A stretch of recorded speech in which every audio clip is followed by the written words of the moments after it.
Uma pergunta aqui dentro da parábola, vai terminar aqui, versículo 14.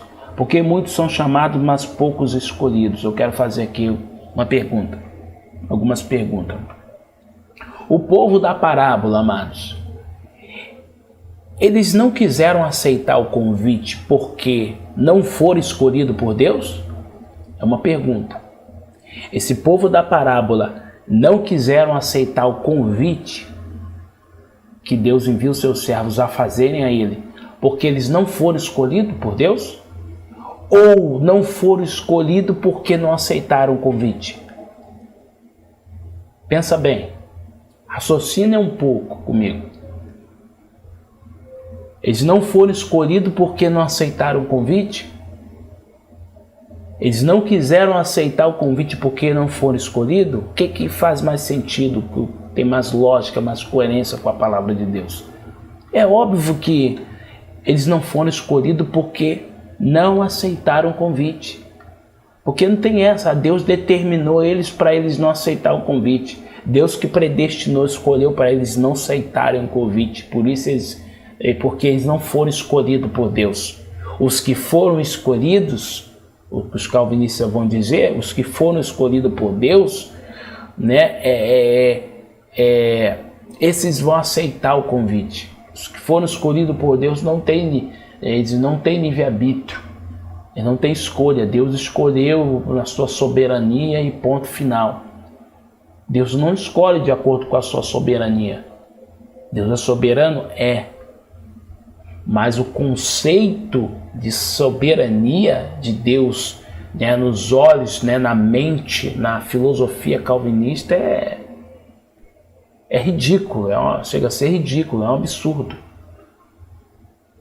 Não faz sentido. Não é um Deus justo, né, na filosofia calvinista. Então o que mais faz sentido eles não foram escolhidos porque não aceitaram o convite. O convite foi feito, mas eles rejeitaram, eles não quiseram vir. E outra, eles não quiseram vir porque não foram escolhidos?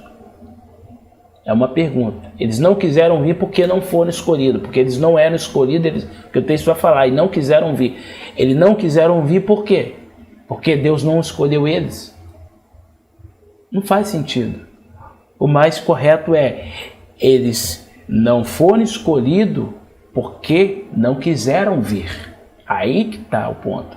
Eles não foram escolhidos porque optaram não vir, escolheram não vir, porque foi feito o chamado.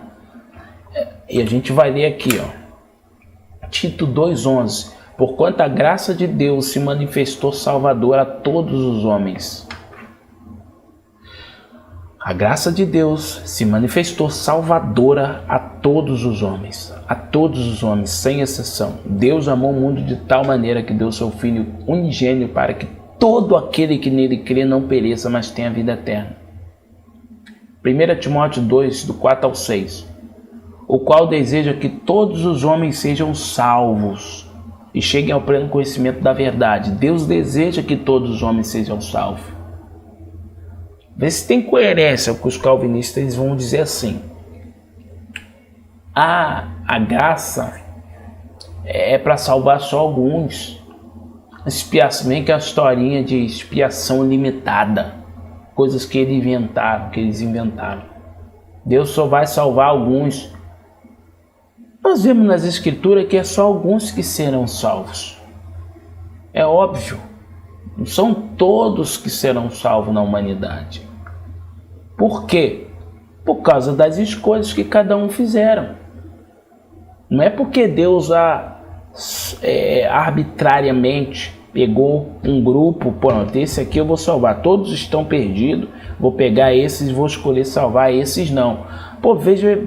Veja bem, uma casa está pegando fogo, tem 5 pessoas dentro de uma casa, todos vão morrer, estão condenados, a casa está em chamas, e tem 5 pessoas ali. Deus entra ali, resolve salvar 2, vou salvar só 2, mas ele pode salvar todos, mas escolhe salvar só 2, e os outros gritam: Senhor, me salva também. Ele diz: não, eu predestinei, eu programei, né? Eu predestinei, escolhi vocês para para danação eterna, para condenação. Esses daqui eu resolvi escolher para salvar. Seria justo um Deus desse? Que princípio, né? Que exemplo de justiça teria, de perfeição? Que Deus perfeito seria esse? Porque os atributos de Deus, ele é bom, ele é amor, ele é misericordioso, ele é benigno, ele é justo. Ele não faz acepção de pessoas. Porquanto há um só Deus e um mediador entre Deus e os homens, Cristo Jesus homem, a qual a si mesmo se deu em resgate por todos. 1 João agora 2:2. E ele é a propiciação pelos nossos pecados, e não somente pelos nossos próprios, mas ainda pelos do mundo inteiro. Propiciação pelos nossos pecados, aqueles que estão em Cristo já. E não somente pelos nossos próprios, mas ainda pelos do mundo inteiro. Propiciação. Aonde está a expiação limitada? Que a filosofia calvinista diz, a expiação limitada, o sangue deles foi derramado só por alguns. Não tem lógica que se todos os pecados destituídos estão da glória de Deus, então se foi só por alguns, então só os que estavam em pecado, condenados, foi só os que Deus resolveu salvar, na visão deles. Os outros não estavam condenados. Não tem lógica, não faz sentido, né, essa ideia que eles usam, infelizmente. Não faz sentido. Entendeu? Não faz sentido. Existem padrões, irmãos, existem padrões, critérios, né, que o convite ele é feito, ok? Mas cabe às pessoas responderem positivamente, dar uma resposta ao convite. Ao serem convidadas, chamado, né? Porque Deus deseja que todos sejam salvos. Ele não faz acepção de pessoa. A graça se manifestou trazendo salvação a todos. Ele envia os seus servos a anunciar por todo mundo, a toda criatura, a toda. Cara, seria um bololô na cabeça. Vai, pregue a toda criatura, a todo mundo. Nos 4 cantos, norte, sul, oeste, leste, oriente, ocidente, sul, norte. Pregue a toda criatura, a todo lugar. Pregue, mas eu só vou salvar alguns, tá? Escolhi, eu decidi, eu determinei, eu predestinei só alguns para me salvar. Que loucura é essa? Então Deus seria o maior mentiroso. Deus seria mentiroso. Deseja que todos sejam salvos. E ele diz que a graça se manifestou aqui, ó. Porquanto a graça de Deus se manifestou salvadora a todos os homens. E ele escolheu salvar só alguns e outros não. Então Deus estaria mentindo. Tá me entendendo? Então a filosofia calvinista ela destrói, ela é terrível. Chega a ser uma doutrina diabólica. Principalmente, os o perigo está mais para os neófitos, jovens. Eles sabem que jovens são fervorosos, isso, aquilo. Então eles gostam de pegar esse jovem e fazer a lavagem cerebral, né?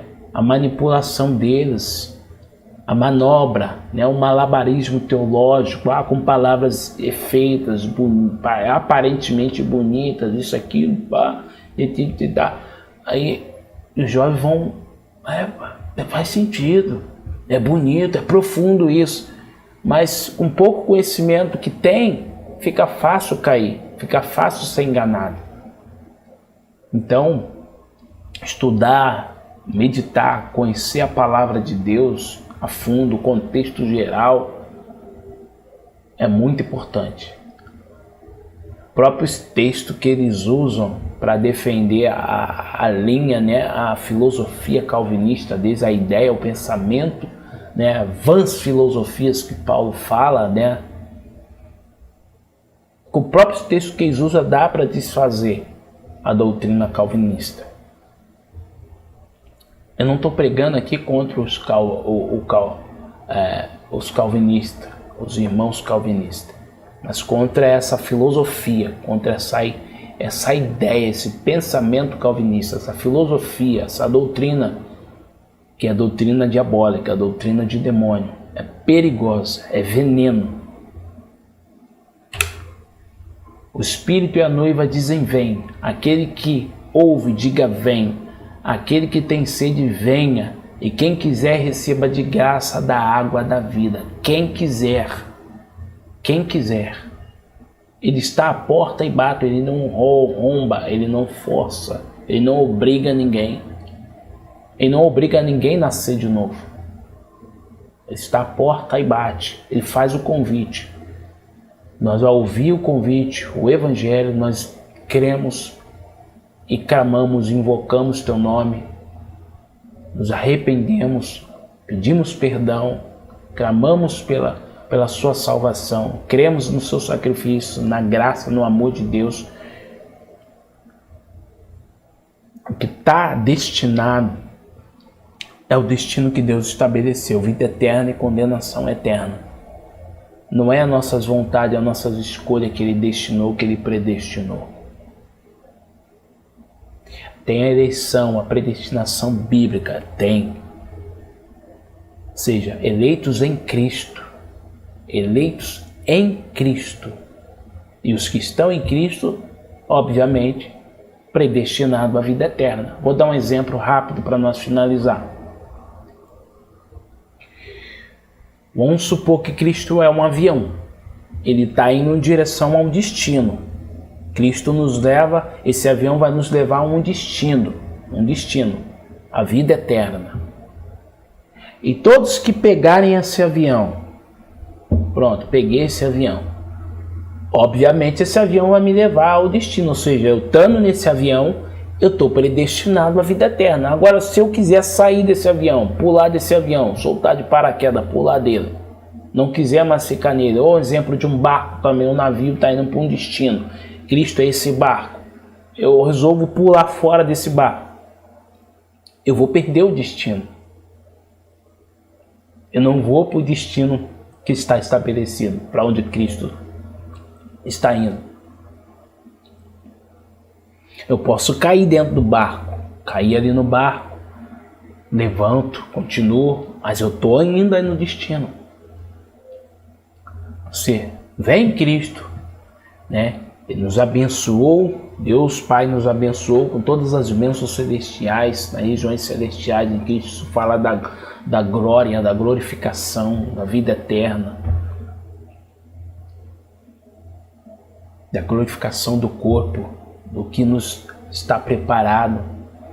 Então, em Cristo, nele, vai falar muitas vezes em Efésios, nele, em Cristo, é nele. Eu não sou predestinado, escolhido, predestinado arbitrariamente por Deus, obrigado. Deus me escolheu para aceitar Cristo, para crer em Cristo. Isso é algo nosso, do ser humano. Ele já fez a parte dele, enviou o teu filho, fez o que nenhum homem poderia fazer. Preparou um ministério de reconciliação, reconciliando o homem, o mundo consigo mesmo através de Cristo. E agora ele manda os seus servos pregar o Evangelho, anunciar essa graça, essas boas novas de salvação. E nós temos que dar uma resposta positiva, crendo. Se crer, quem quiser, quem crê, livre-arbítrio. Depois nós vamos falar um pouco sobre livre-arbítrio, enfim, e sobre muitos outros assuntos. Amém? Porque isso aqui dá uma série e eu não quero que os vídeos fiquem longos. Então, irmãos, quem quiser receba de graça da água da vida. Que Deus abençoe a sua vida.